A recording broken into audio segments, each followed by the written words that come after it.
Alright guys, another update for you for the Polini bike. With the HPI setup pretty much done, I can move on to my fueling. A couple cool things going on with this build for the fueling setup. First off, I started with Polini PWK 32. Yes, it's a very big carb for a two-stroke, but Polini recommend a 28.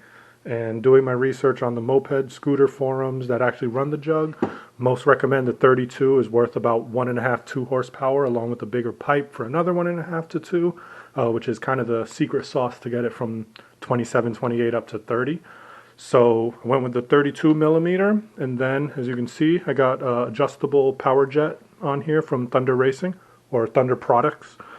Difference between the built-in OKO power jets and a proper adjustable one. The ones you see on the clone carbs and stuff like that, they're not adjustable. It's a mini, it looks almost like a mini Delorto jet in the top that you can't adjust or change or anything like that. You can't adjust when it hits or how much fuel it delivers without drilling, anything like that. It doesn't have a vacuum venturi tube or anything like that compared to this. You drill and tap. It's a number 21 drill bit and a 1032 thread. Drill and tap. On some carbs, you have to use the bowl edge, like the flange edge. The Polini carbs come with an empty boss that you can use for vacuum signal or whatever you need. That's the perfect spot for this. It even brings it up to the correct height. So I'm assuming they made this for an additional power jet because the tube ends up almost perfect for where you want to be.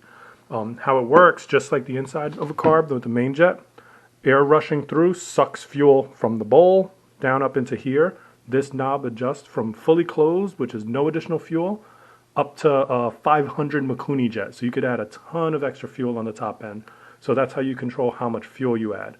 To control when the fuel is added, that's the height of this part. You want it in the inner third circle of the venturi. The higher up it is, the higher throttle it starts to add fuel.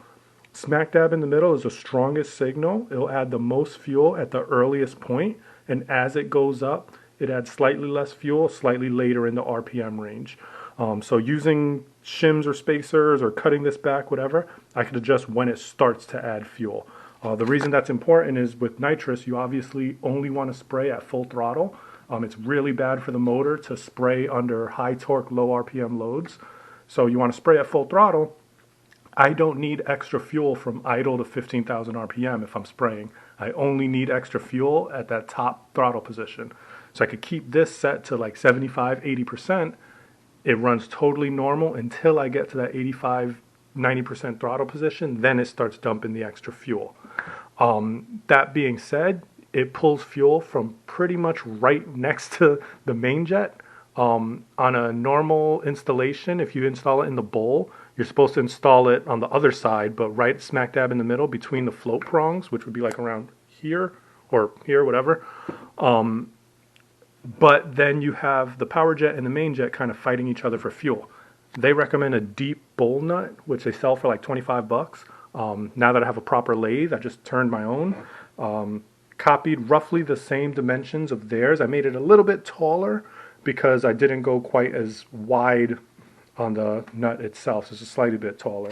So I copied this. It's like a 17 millimeter, 1.0 millimeter pitch thread. So I copied this thread design on some aluminum rod, some billet aluminum stock. But I made it much longer, deeper, bored it out with the boring bar. Then I cut a quick, dirty 18 millimeter hex head on it by just tracing an existing hex head to that.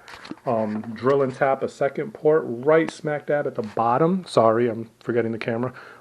Drill and tap a second port smack dab in the bottom so it gets its own separate fuel from the main jet and you're good to go. One-way check valve, make sure fuel goes up but not back down. And that's it. So along with this, adding fuel when and how much I want, being able to be turned off completely, and then the dual map switch on the HPI, I should be able to get my goal of being able to ride it around on motor like a normal bike, flip a switch, turn this however much I need to turn it once I find out how much fuel extra I need, and then I can spray safely. When I'm done spraying, just close it, hit a switch, and now I'm back to normal. So it's not as good as having EFI fully, but it's damn close. I could have carbureted spray setup. So there it goes, 32 PWK Polini with Thunder adjustable air jet, and a homemade deep float bowl. So ready to go. Lots of fueling. So hoping to get the motor together soon and start testing it out. Do the frame mods and be back on the road. But just want to give you guys a short update.